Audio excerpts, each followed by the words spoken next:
Without further hesitation, Cheyenne ran to the left side of the monster. Sasha did the same shortly afterwards, and went to the right side. Arukas had also shaken off his fear and stood bravely behind the spider. She no longer moved a limb and seemed to be frozen. Glacio took advantage of the enemy's confusion to give further commands. "All right, one thing right away. Don't let the last 2 legs touch you under any circumstances. This is not a normal demon, so unlike the others, he can really poison you, so watch out. The second would be that he would probably not only be able to attack with his body and umbrella, but could also use the element of a sea creature, for example water, as magic through this combination. So much for the information. Our plan is as follows. Cheyenne, Sasha, you take over the legs and eyes, the luminium part. Sasha, you try to paralyze it with lightning. As long as the effect lasts, shoot the legs. Your goal is to separate them from the rest of the body and make the demon immobile. Cheyenne, take your bow. Your goal is to hit the 8 eyes and blind the enemy. Darkness elemental magic should have a different effect on luminium than normal ones, so it would probably do more damage than the attacks of the rest of us, if not much more. When pure Umbra and pure Luminium meet in battle, they do more damage to each other than anything else. But when this happens in an impact of the same kind, the opposite is true.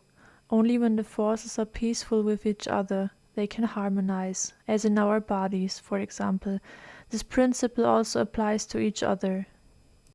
That should be enough explanation for you, and before you feel sorry for the demon here, if you let him go blind and torture him in a certain way, remember that only one side comes out alive here, either us or the demon. I think our survival should seem more important to you. You can't feel sorry for the enemy now, do you understand? Arukas, attack from the back there with your fairy beam. Be careful not to come in contact with the opponent, and aim for the center of the Umbra.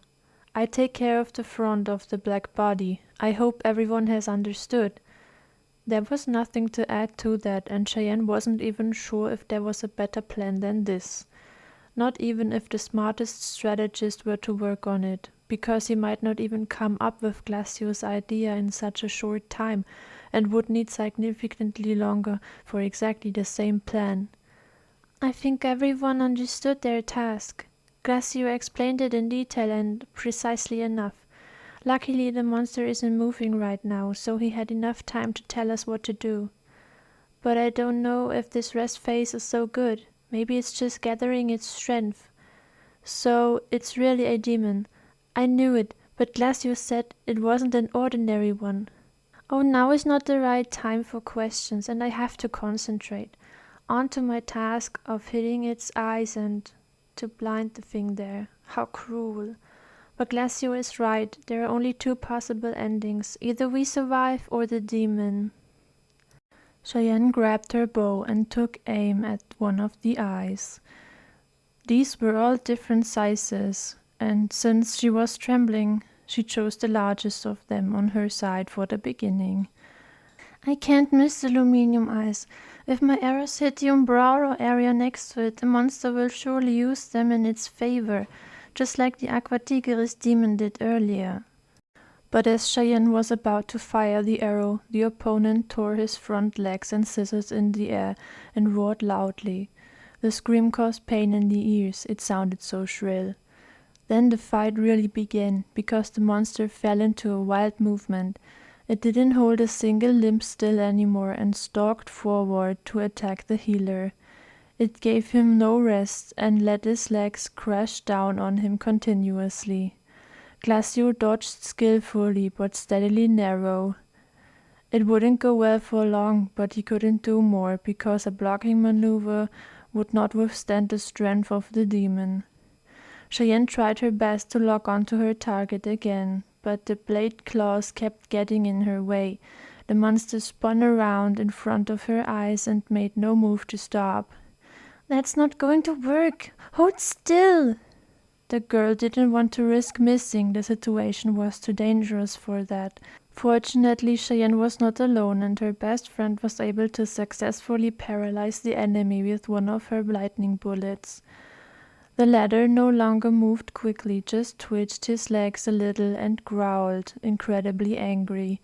"The effect won't last long, the way I see it. I have to hurry." Cheyenne walked a little closer to the demon, and was now to the side in front of him. In this way she could put her eyes out of action without difficulty. She drew the bow with all her strength and fired a black arrow at the largest eye of the left party. The black bullet hit its target right in the middle, and a dull slippery sound was heard on impact.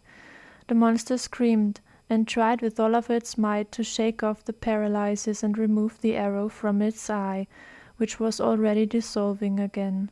But it was too late. The round luminium eyeball crumbled off and disintegrated into small white particles, which briefly remained on the sandy bottom and then slowly moved trembling into the sea, as if guided by a ghostly hand.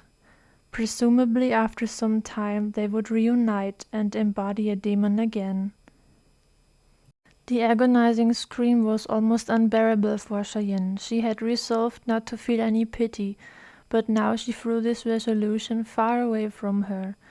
But she knew she couldn't stop.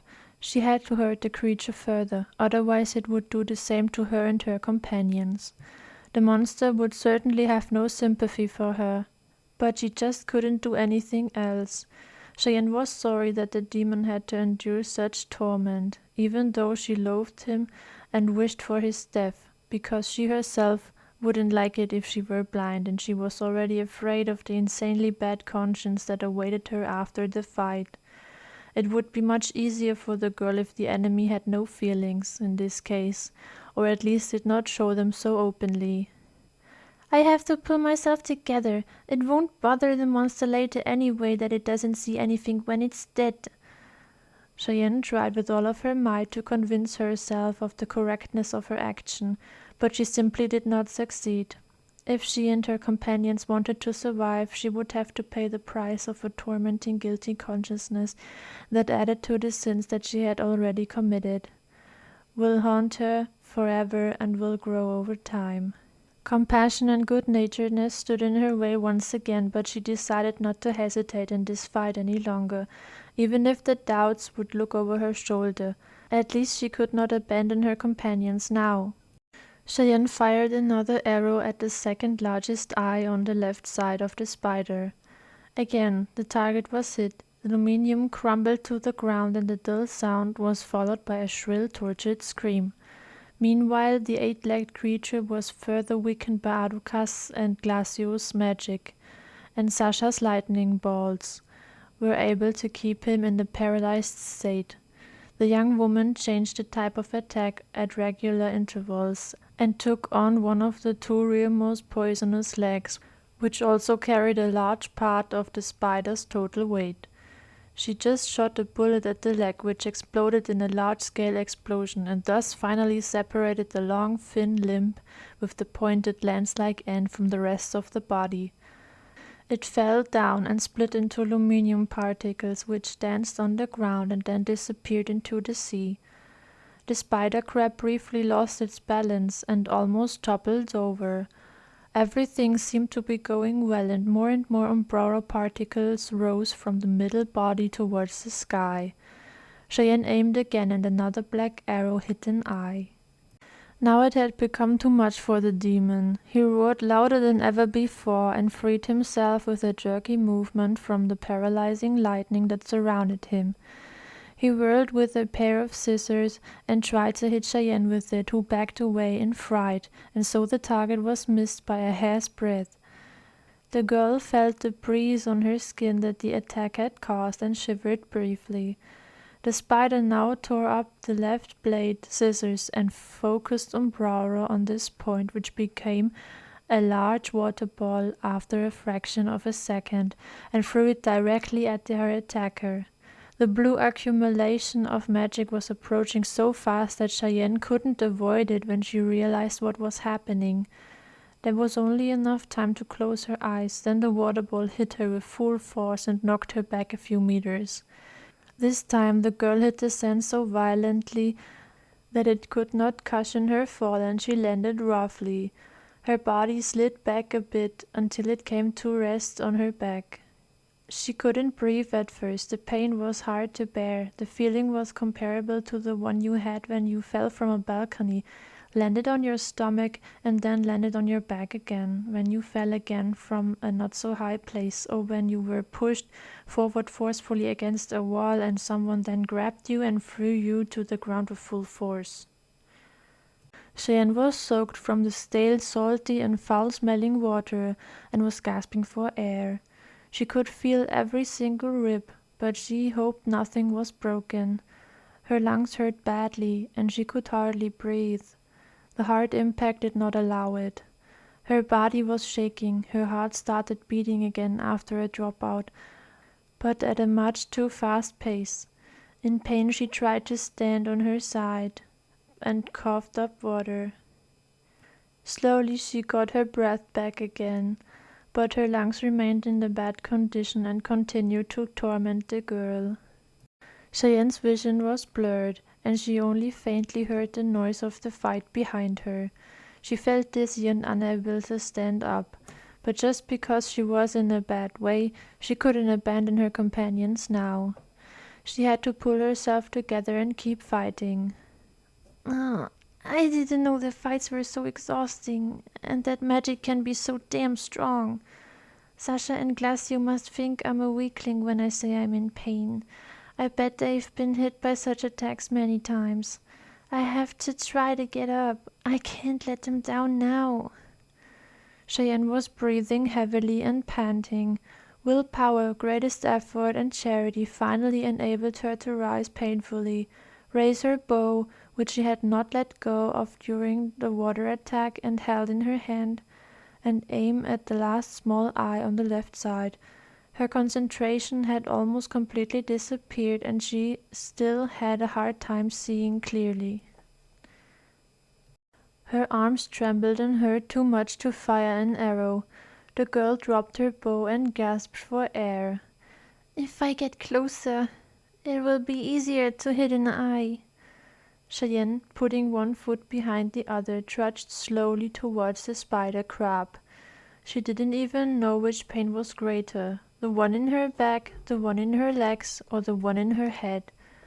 After a few steps she couldn't go any further and had to stand exhausted. The limit of her strength had been reached. She coughed and flinched in agony. Then she heard, if only even softly and noisily, the whimpering of her fairy wolf and the clash of two blades. The situation seemed to come to a head. At that moment the first chroma star appeared in the sky. Its bright green glow covered the area with a pale veil that harmonized beautifully with the black of the departing night. The soothing glow made the poisonous green strands in Cheyenne's hair shine even more. "Green, the color of hope. Now Glacio and Sasha can slowly see again, so we should have more chances against the demon. But it is a pity, and really enormously unadvantageous, that they only have an unrestricted view in the wonderful glow of the chroma stars, and not also in the incredible beauty of the night. In the darkness they depend on my help. And that's not so good. I actually am really lucky with my eyes. A single good sight of the chosen." The drops of water beaded from the girl's dress, and more chroma stars began to adorn the sky. The slowly emerging heat dried Cheyenne a bit, and the green color had inspired her, reminding her that she couldn't give up and had to keep going no matter how much pain she was in. Ignoring all of her physical limitations, she started running. Every step felt like she was walking over a nail board, its pointed nails digging through the flesh and scratching at her bones. The wet shoes seemed to her as if they were soaked in blood instead of water. The girl ran past Glacio and stopped. She was now standing directly in front of that gigantic sea spider demon and looked into his remaining white eyes. The beast's warm breath enveloped her in a cloud of stinking from the smell of rotten fish. Cheyenne raised her bow and made 3 arrows appear. Although her vision was still blurred, she could do it and would hit her target. She believed in it and relied on all of her instincts, albeit weakened, and many years of experience in handling her bow. She breathed in heavily, then out again. At the same time she let go of the arrows, and they headed for the 3 larger eyes on the right side of the monster. Cheyenne took a few steps back and was now a little to the side of the healer. The demon now had only 4 legs, 1 on the right, 3 on the left, because the front right scissor had been severed. He flinched and screamed in agony, his eyes crumbling and revealing more and more of the weakened smaller body of Umbrara, which steadily and incessantly released black particles into the sky. Full of anger, the spider focused again on a water ball in its remaining claw and threw it back at Cheyenne. Exhaustion just caught up with her again and she was unable to dodge. The girl closed her eyes. She felt how she fell into the sand, and her back hurt enormously again for a short time, but that was the only place where the pain increased. Cheyenne was lying on her back, and felt the weight on her left side. She opened her eyes again and saw Glacio half lying on top of her, who was looking at her anxiously. He had saved her from another hit of the attack by pushing her aside. Now she was really on the verge of fainting. The healer looked deep into Cheyenne's eyes, and his expression betrayed that he recognized exactly what a critical and exhausted stage his prodigy was in. At the same time he seemed to be more relaxed than before, now that he could see again. "Hey, little angel, hang in there, yes? Just a little bit more." If Cheyenne had been strong, she would have pushed him away from her, because even if he saved her, she didn't particularly like the fact that he was half on top of her and now was so close. Of course, she still would be grateful to him. After all, the situation did not allow for any other precision. Glacio's words let her draw her very last strength. He sounded confident and seemed to believe in Cheyenne. The calmness he radiated was once again transferred to the girl, and her concentration returned a little. The healer now gave his prodigy a kind-hearted, compassionate look, which at the same time made it clear how much he had respect for the perseverance and honored her bravery. Then he turned away and looked up over his shoulder. Glacio gave the girl another push, and her body whirled around in the sand. The healer turned on his side, not a second too soon, because suddenly the spider's pointed leg hit the sandy bottom between the 2 companions. The demon lifted it again, and the resulting cloud of dust disappeared. Cheyenne could see that Glacio had already stood up and had his sword ready to attack. The monster's remaining blade scissors came towards the healer and hit his elemental weapon. "What is he doing there? He can never block such a strong attack in his life." But Cheyenne forgot that Glacio's intelligence always allowed him to use good tactics and actions, and this time was no exception.